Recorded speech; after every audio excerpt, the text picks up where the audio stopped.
The FBI just uncovered a hidden suitcase buried deep in the basement of Diddy's mother's old house. What they found inside could rattle Hollywood to its core.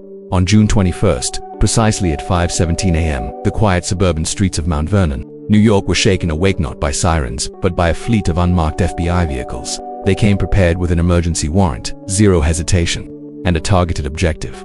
They headed straight for the basement of a house once owned by Janice Combs, Diddy's biological mother. No questions, no delays, just a mission. 2 hours. In the air, inside turned thick heavy with something dark.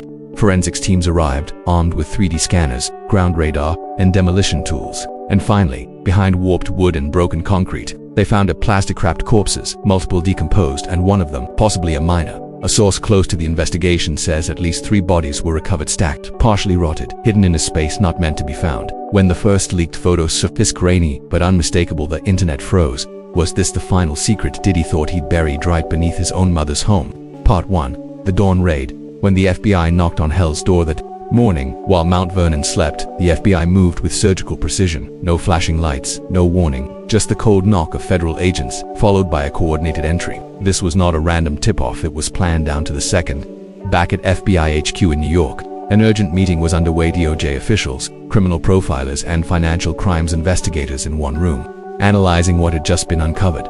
Photos from the scene told a chilling story. The bodies weren't just dumped, they were deliberately arranged, almost ritualistically. Beside them, agents recovered a half-burnt leather journal filled with strange symbols and coded markings. A cult crime analyst from Quantico called it a game-changer. She warned, if these bodies are confirmed to be linked to the entertainment industry's secret parties, the case won't stay personal. It'll crack open a much larger criminal web. By that evening, Twitter exploded. Hashtags like #basementbodies and #Diddy cover-up were everywhere. People dug up old clips where Diddy once said, "Everything I have comes from sacrifices no one speaks about." Some fans demanded justice, others screamed setup, but things only got darker. A former employee from the real estate firm that handled the Combs family estate revealed the basement had undergone reinforcement renovations in 2014. The same year, a young dancer named Kiara B went missing. She had known ties to Diddy's crew. Her case was dropped due to lack of evidence. Now, the FBI suspects one of the bodies may be hers. They're requesting DNA from her family. If it's a match, this becomes a case of planned homicide, not just disappearance. Meanwhile, major networks like CNN, ABC, even Fox News, stopped airing live updates. Instead, they rerouted coverage to pre-cleared reports. That shift only amplified public suspicion. Are powerful forces trying to shape what gets exposed. What started as a money laundering investigation has spiraled into something far darker: cult symbols, murder allegations, and secrets buried in blood. The internet has dubbed it #Diddygate. Even human rights activists are now demanding a congressional investigation, warning of possible elite-level collusion in covering up crimes against the vulnerable. Now, for the first time, even Janice Combs, long considered uninvolved, is being eyed as a possible key witness. One former maid who worked there between 2015 and 2017 claims she saw strange men entering the basement at night, equipment in hand, cameras hidden behind fake walls. Her story is under review, but if verified, it shatters everything. And the world is asking, if this was found in just one house, what's still out there waiting to be unearthed? An unpublished medical report from a Bronx hospital has resurfaced, allegedly tied to a street dancer who was assaulted after trying to escape a secret industry party circle. That document had mysteriously vanished. Police initially dismissed it as a personal altercation, but now, federal investigators think otherwise. A senior profiler from the FBI's behavioral case unit stated, "We're no longer hunting isolated cases, we're chasing a pattern. That pattern, young at-risk individuals, all loosely connected to the entertainment world, who vanished without explanation. And now new witnesses are stepping forward. One of them, a former stage assistant, who worked a private party in 2011 at a Los Angeles studio. In a sworn audio statement, they described a low-level storage space rigged with infrared cameras, magnetic locking systems, and strict access controls. Only those with cards issued by Diddy or top management could enter. That exact description matches the blueprints of Janice Combs' basement. Suddenly, what looked like a random hideaway is being viewed as a possible nerve center of a long-running hidden network. Meanwhile, on social media, an old photo from 2010 resurfaced, grainy, dim, but showing masked faces at a party. Some online sleuths claim to have identified Diddy, a young Justin Bieber, and even a blurred Oprah in the background. The image remains unverified, but the internet has already made its judgment. The question echoing across forums, who knew what and who stayed silent? That very silence has now forced the FBI to widen its scope. A leaked report suggests that over the past 15 years, 27 missing persons or suspicious deaths were loosely tied to events financed or organized by Diddy's network. Only 3 ever reached prosecution, and all 3 were thrown out over insufficient evidence. In response, human rights groups launched Project Echo, a public database collecting stories of disappearances with potential entertainment ties. On the homepage, the face of Samantha Lee followed by 2 unnamed victims. A chilling message reads, beneath their photos, if you've ever been near this circle, speak now, before it's too late. As the public's pressure builds, celebrities once connected to Diddy are being dragged into the spotlight. Old videos, mysterious international trips, and long-forgotten photos are being re-examined. One source claims a former Diddy bodyguard is now in witness protection, holding guest lists for 5 ultra-private parties held in Georgia, Miami, and a Turks and Caicos villa. But it goes even deeper. Leaked internal email from a major record label exposed unclear financial dealings between Diddy and a web of art-related charities, many of which previously sponsored global cultural exchange programs. Investigators now believe these charity programs may have been exploited to groom, recruit, or traffic individuals across borders. As all the puzzle pieces begin to align, the image is no longer of one man, it's of a covert protected system, fortified by wealth, power, and media. Silenced, the forgotten are no longer invisible. They are now the core of one of the largest investigations in entertainment history. Part 3. The call that changed everything. 2 days after the FBI released initial forensic results from Janice Combs's basement, a strange satellite phone call was intercepted, lasting just under 4 minutes, between someone and Diddy's legal team. Diddy's voice wasn't on it, but the man who spoke said something chilling. We used to keep everything clean. If he talks, more people die. The audio was instantly encrypted, classified by federal agents. But the leak still spread, igniting a new wave of theories. Was Diddy being blackmailed, or was he just the tip of a darker empire?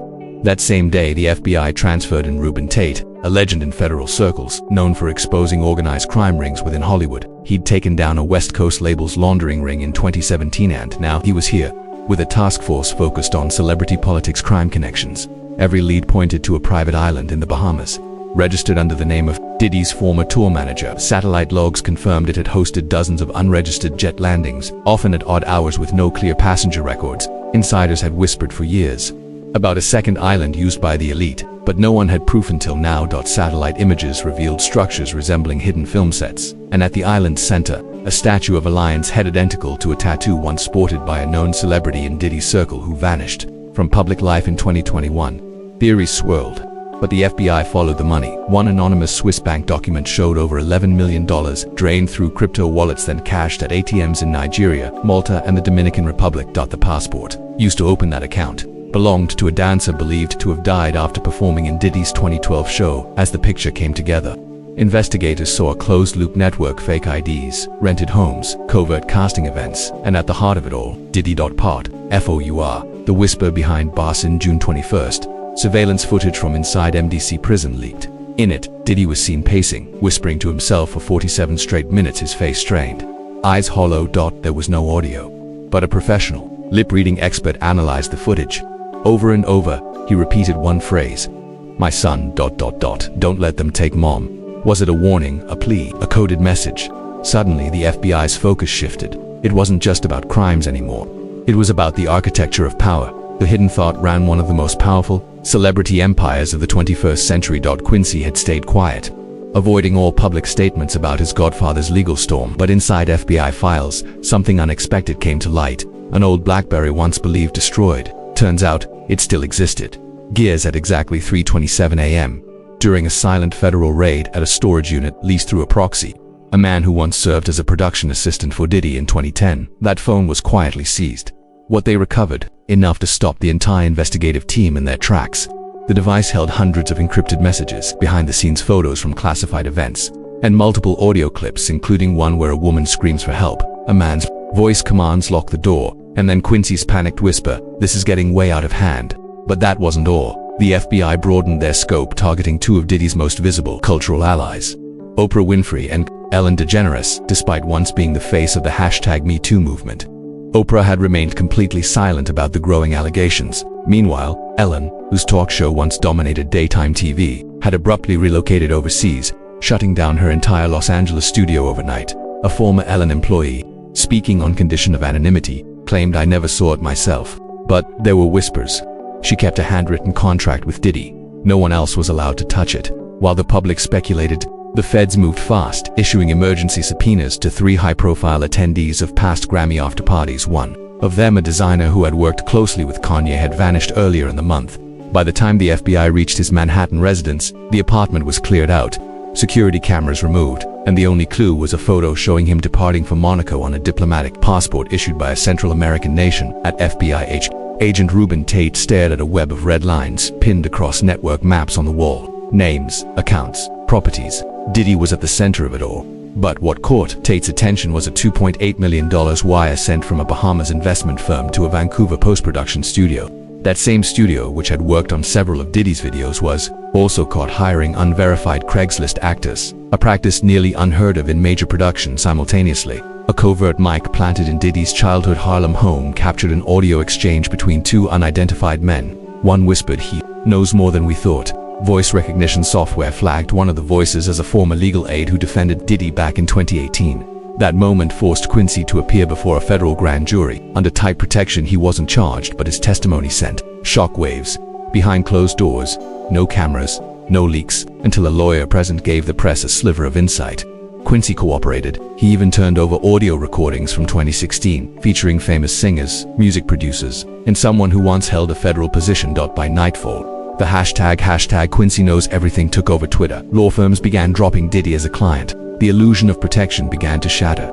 Those once untouchable were now exposed. Part 5. The Curtain of Deceit. When the protector becomes the accomplice. At the FBI's Manhattan headquarters, a high-security ops meeting kicked off.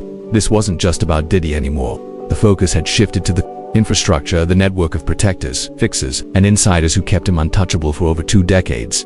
Lead agent Reuben Tate began the session with a display of names. 3 law firms, 2 financial officers, a media outreach team which turned out to be a high-level PR manipulation unit. But what left the room silent? A list of ex-law enforcement officers found to be on payroll through charity foundations tied to Bad Boy Records. One name, it stood out, a former prosecutor who declined to press charges in 2009, now running a non-profit for inner-city youth in the Bronx. That same non-profit just received $1.2 million from a Combs Enterprises-backed account. And then came the biggest leak yet. An anonymous informant from a midtown law firm handed over a top-secret document, a 2012 non-disclosure agreement signed by Diddy, Ellen DeGeneres, and a Netflix executive, reportedly involving a TV production scandal linked to a minor. The file is stored in a biometric-locked vault, but federal investigators have flagged it as potentially explosive enough to upend the entertainment industry if released. The threat was so serious, the FBI triggered a Tier 1 witness protection risk alert, a level never before used in a celebrity civil case. Meanwhile, in D.C., the Senate Executive Oversight Committee started pulling bank statements. One flagged transfer, over $3 million wired from an account in Janice Combs' name to a legal advocacy group tied to the ACLU. Investigators now believe this wasn't just legal shielding, it was part of a long-term reinvestment alliance, spread across charities, firms, and shell companies. And just as the dam cracked, another figure resurfaced, Marcus M. Block Williams, Diddy's former bodyguard, who hadn't been seen since 2014, walked into the FBI's Eastern New Jersey field office, demanding immunity in exchange for the truth. His 37-page statement described a cover-up in 2007, hours after a young woman allegedly fell down the stairs. At Diddy's mansion, no missing person report, no hospital records. According to Marcus, she left in an ambulance with no sirens, no lights, and never returned. From there, the floodgates opened. A former video assistant named GL submitted an external drive with 17 private clips from elite parties. Several featured A-list celebrities unaware they were being filmed. At least 3 women's faces were digitally erased. One of those clips is now being dissected by the FBI to identify the hidden victim. Simultaneously, a shell account under the name T. Johnson used to pay for digital edits was traced back to a Nassau County company run by a suspended New York State court official. These weren't scattered stories anymore. They were foundation bricks, stacked to build a wall, a structure meant to conceal a rotting empire where money, fame, and silence kept the truth buried. But the cracks are showing, and behind every NDA, every declined indictment, and every polished media statement, there now lies a growing pile of evidence the world can no longer ignore. As forensic crews kept tearing up the concrete floor of Diddy's mother's former home in Mount Vernon, what they found left zero room for speculation. It wasn't rumor anymore, it was real. Beneath the ground lay 6 human skeletons, encased in reinforced concrete, not just buried, sealed using the same construction techniques found in high-end, soundproofed homes. One set of remains still had rope fragments tangled with strands of human hair. Another still wore a cracked hospital ID bracelet, linked to a rehab clinic in Brooklyn shut down in 2006 after abuse allegations, alongside the bones, burned camera parts, destroyed microphones, and shattered hard drives. This wasn't just some hidden room. It was a meticulously cleaned-up crime scene from one decayed drive. The FBI's digital unit recovered an audio clip under 2 minutes long, but what it captured silenced the entire anti-trafficking division. A man whispering through pain and panic, accompanied by sounds of dripping water and rope dragging on stone. I told them ... I don't want to go back ... Diddy made me. The tape ended with a sudden pop, likely the device being shut off. Silence followed, but that wasn't the most chilling part. Etched deep into a nearby brick wall was a message, scratched with such desperation that the mortar had crumbled around it. Tell my mother I tried. That single line shattered every last illusion. Federal investigators were now asking, who saw this and turned away? Who got paid to stay silent? Who made the call to cover it all up? The Department of Justice, working in secret with Interpol, launched a financial audit covering 2004 to 2016, their target. Dozens of anonymous accounts funneling money into fake charities, rehab centers, and artist training schools, most of which are now mysteriously shut down. In fact, 13 properties tied to Diddy-affiliated entities were sold off for suspiciously low prices. Within just 90 days of several missing persons reports across Florida, Nevada, and Pennsylvania, the evidence is no longer pointing to one man. It's exposing a system, a network of individuals, finances, and institutions built to hide this for decades. In Washington, D.C., a specialized prosecution unit has now stepped in the same task force that broke open the NXIVM and Epstein trafficking cases. One DOJ spokesperson put it bluntly, "We are treating this as a fully funded criminal enterprise protected by financial, political, and media influence." Diddy's lawyers moved to seal the case files, claiming the public coverage would bias the trial. The judge denied it. "Public interest," she said, "now outweighs privacy." Once the files began leaking, things snowballed fast. One female witness said she was held in that basement for 3 days after a Manhattan party. "They told me I couldn't leave. A man came down. I never saw his face, but he had Diddy's music playing from his phone when I screamed. They didn't gag me, they just turned the volume up." FBI audio engineers confirmed the acoustics in the basement weren't random. There were studio-grade reverb chambers built to muffle any outside sound. Then came the protected list, digitally reconstructed from shredded paper. The document revealed the names of at least 12 public figures, a Grammy-winning producer, a sports icon, 2 state lawmakers, all attached to payment codes, and the chilling note, "If urgent, contact via burner line. Security required." A former household worker came forward he said he once saw large sealed boxes being loaded into trucks at night. When he asked if it was music gear, he was fired the next morning, but not before he was handed a Rolex and an envelope that simply said, "Don't." According to the Media Justice Institute, 68% of Americans now believe celebrities accused at this level can't be presumed innocent. 74% want every NDA tied to Diddy's companies made public. This isn't just a shift in headlines, it's a shift in trust. The public is done giving passes to fame. And if these recovered audio files, shredded memos, and silenced victims aren't enough to tear down the empire that gold records built, then the fury of those who lived through it surely will, because now the walls have cracked. The basement is exposed, and the only thing left that Diddy can't buy is forgiveness. At the time of this report, Diddy's mother's house remains locked down by forensic crews. The digging continues. More names are surfacing, and those who stayed silent, they're finally starting to talk. What was buried wasn't just bones. It was trauma. It was memory. It was truth denied for too long. And if those victims could speak today, maybe they wouldn't scream. Maybe they'd whisper. Someone finally came to dig us up. We are living through a rare moment when truth, law, and media stand on the same side. But the final question is, will this moment last? Or will it vanish like every other reckoning that came too late? Leave your thoughts below. Don't just say you care, prove you're listening, and if you believe the truth deserves light, share this story.